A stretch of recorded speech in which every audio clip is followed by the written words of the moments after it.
Here's the blueprint for tutorial number 4. We will be referencing this blueprint throughout the full tutorial. Hello everyone and welcome to the Mastercam X9 MilEssentials training tutorial number 4.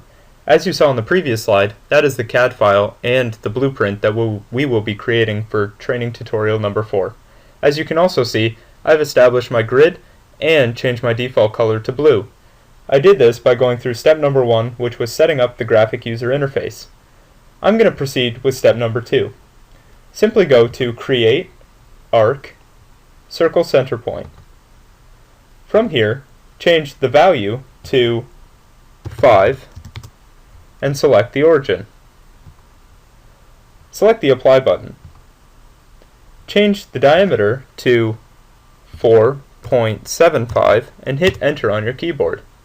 Select the origin again. Select the Apply button. Change the diameter to 0.375 and hit Enter on your keyboard. Select the origin one more time. Select the Apply button. Change the diameter to 0.25 and hit Enter. Select the diameter icon itself to lock in the value. You can tell it's locked in now because it has a red background. This will allow us to create more circle center points with a diameter of 0.25 without having to input the value again. Go to the fast point and type in the value 0,0.5 and hit Enter on your keyboard. Select the Apply button. Go back to fast point and input the values 1,0 and hit Enter on your keyboard again. Select the Apply button. Go back to fast point one more time and type in 0,1 and hit Enter on your keyboard. Select the OK button. From here, go down to the bottom tab and select Line Style and change your line style to dashes. Here we will go Create, Arc, Circle Center Point. We will unlock the diameter so we can change it. It is now unlocked because the background color is yellow. And we will change the diameter to 4.5 and hit Enter on our keyboard and select the origin. Select the OK command. From here, we will go ahead and change our line style back to a solid line. Your geometry should look something like this before proceeding to the next step. In the next step, we will create tangent lines. Go to Create, Line, Endpoint. The most important thing is to make sure that the tangent command up at the top here is selected. We need to zoom in on this side of the geometry.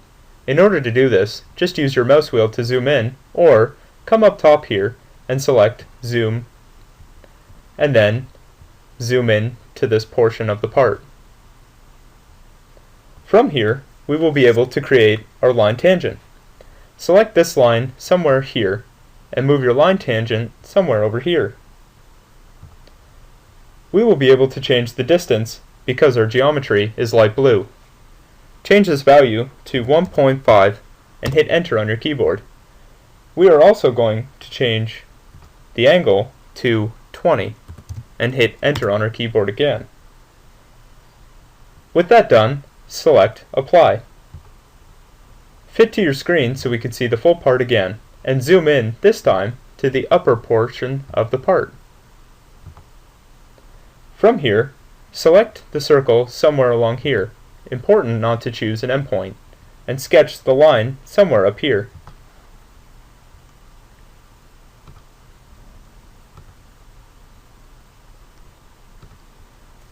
With that being sketched, change the value and distance to 1.5 and hit Enter on your keyboard. After this, change the angle to 7 plus 90 and hit Enter on your keyboard again. Select the OK command and fit this part to your screen. Now that this is done, we are able to move this line over on this side and this line over on this side. The way we're going to do that is by going to Xform, Mirror. We're going to start with this line and hit Enter on our keyboard. From this part, we're going to copy it and move it along our x-axis. Select OK when this is done, and move to the next line. To select this line, and then hit Enter on your keyboard again. We need to copy this about the Y-axis, and hit the OK command. Once this is done, we will clear our colors. Your geometry should look something as shown. The next step, we're going to go Create, Arc, Arctangent. It is important, instead of selecting one entity, to have the arctangent 3 entities selected. Scroll down to here. Select this line, the dotted line, and then the other solid line to create this. Select OK when finished. Go to Create, Arc, Arc Polar. Type in the values in the fast point as 1.165, separated with a comma and 0. Hit Enter on your keyboard. We could freehand sketch this, but we need to adjust the parameters up top. Change the radius to 1, which will update our diameter. Change the start point to -35, and change the end point to 35. This will update the angles. If your geometry looks something like this, all you need to do is come up to the top here and select the flip button in order for your geometry to be correct. Select the OK button. From here, your geometry should look as shown. The next step, we need to clean up these lines. Simply go Edit, Trim Break, Trim Break Extend. Ensure that you have Trim 3 entities selected and no other one selected. It is also important that you follow which lines you are selecting first. So follow me exactly.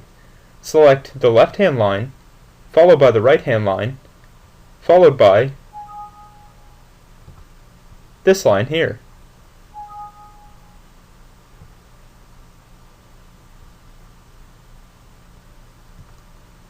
You should create this geometry.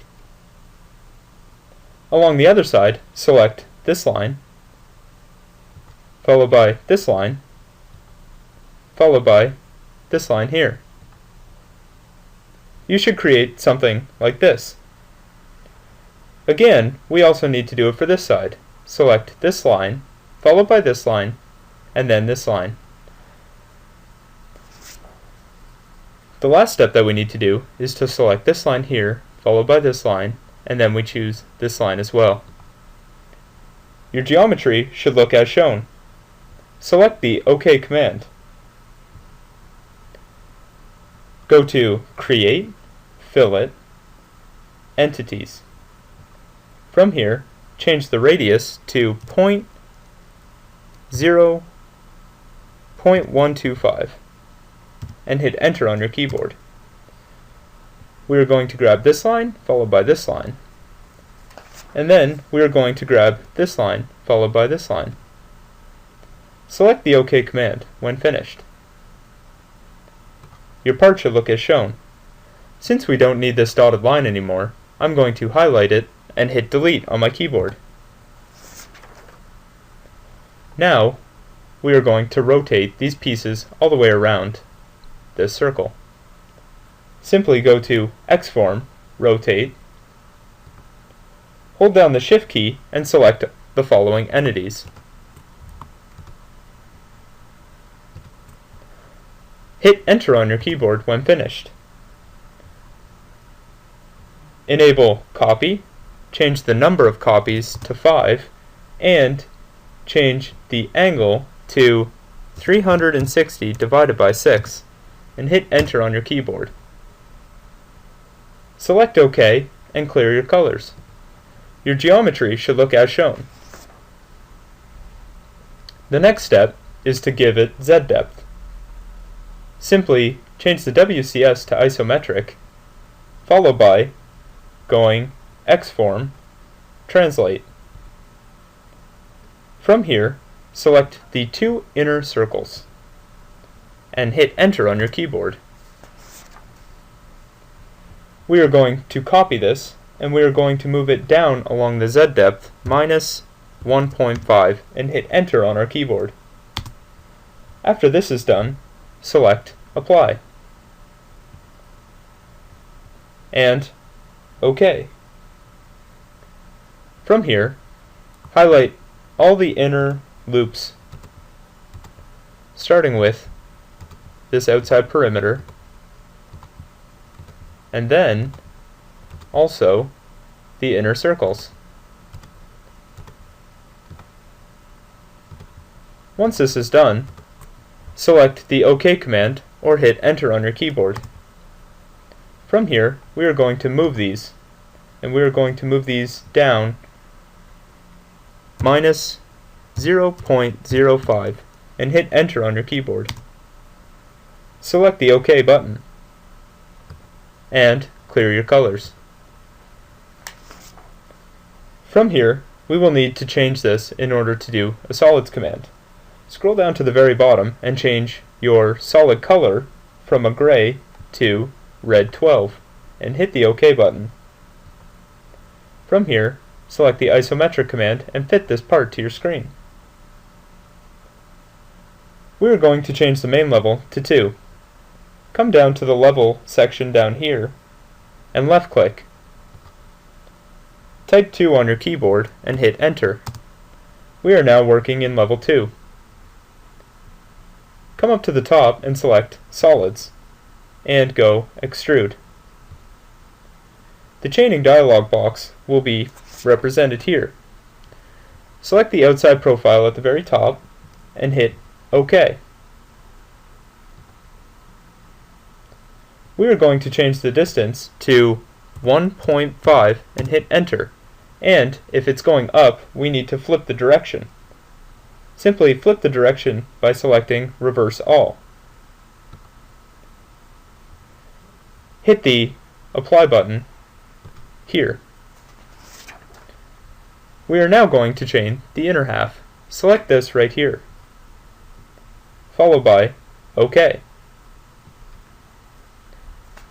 In the Solids dialog box, we need to go Cut Body and change the distance to 0.05 and hit the OK button. This will give it a little indent at the top as seen and will allow us to see the inner portion of our geometry. Over on the sidebar here, you can change Toolpaths to Solid. As you can see, our solid is represented. You can also hit the plus button to see all the extrudes and extrudes cut that we just finished. Go to Solids and select Extrude. From here, select Alt-S on your keyboard. This will allow you to hide the solid in order to see your geometry lines. Select the inner circle here and select OK. By selecting the reverse button, the arrow will now move up. Change the distance to 1.25 and hit enter on your keyboard. From here, we are still cutting the body. Select the check mark with the plus beside it. Your part should look as shown. Select the isometric view and hit Alt-S one more time. Rotate your part to see that we have gone ahead and hollowed out the bottom of the part. Select isometric again so you can see your part. Now we will hit the extrude button and move this material down. Simply shade it again by hitting Alt-S. Once in the chaining dialog box, select these geometry right here.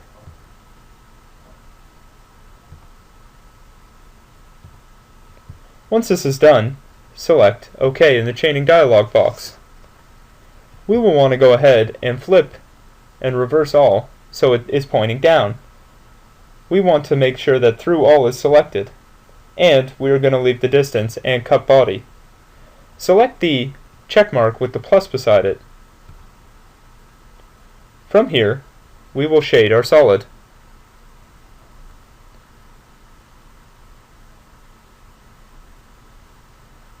As you can see, the inner portion here is moved. Also, grab these circles here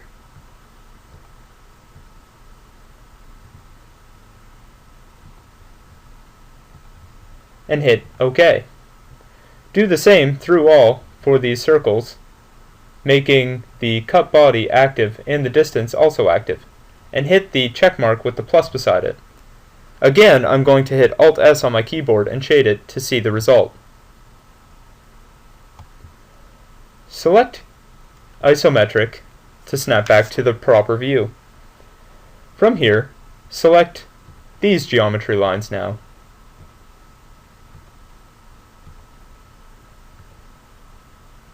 And select OK once finished. If this is facing down or up, you can adjust this by reversing all. Change the distance to 0.05 and hit Enter on your keyboard. From here, you will be able to see the part actually being created. Again, make sure that this is facing down when created, and don't cut through all. Instead, turn this off and select Distance. Select the OK button. Your geometry should look something like this. We are going to chamfer the inside pockets and the holes. Simply go to Level and make Level 1 invisible. Select the OK button to exit the Level Manager. Go to Solids, Chamfer, and select One Distance Chamfer. Make sure that this in the upper left-hand corner is the only operation selected. It is known as Edge. From here, we are going to select the proper entities. Select here, here, here, here,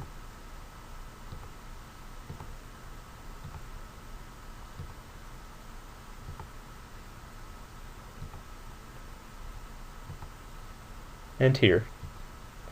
Once this is done, you have selected the edges of the pockets. Go and now select the top of the holes.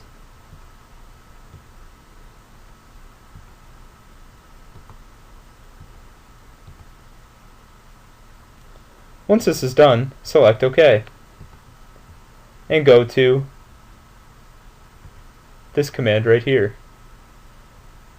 From here, we will change the distance again to 0.025 and hit Enter on our keyboard to create that chamfer.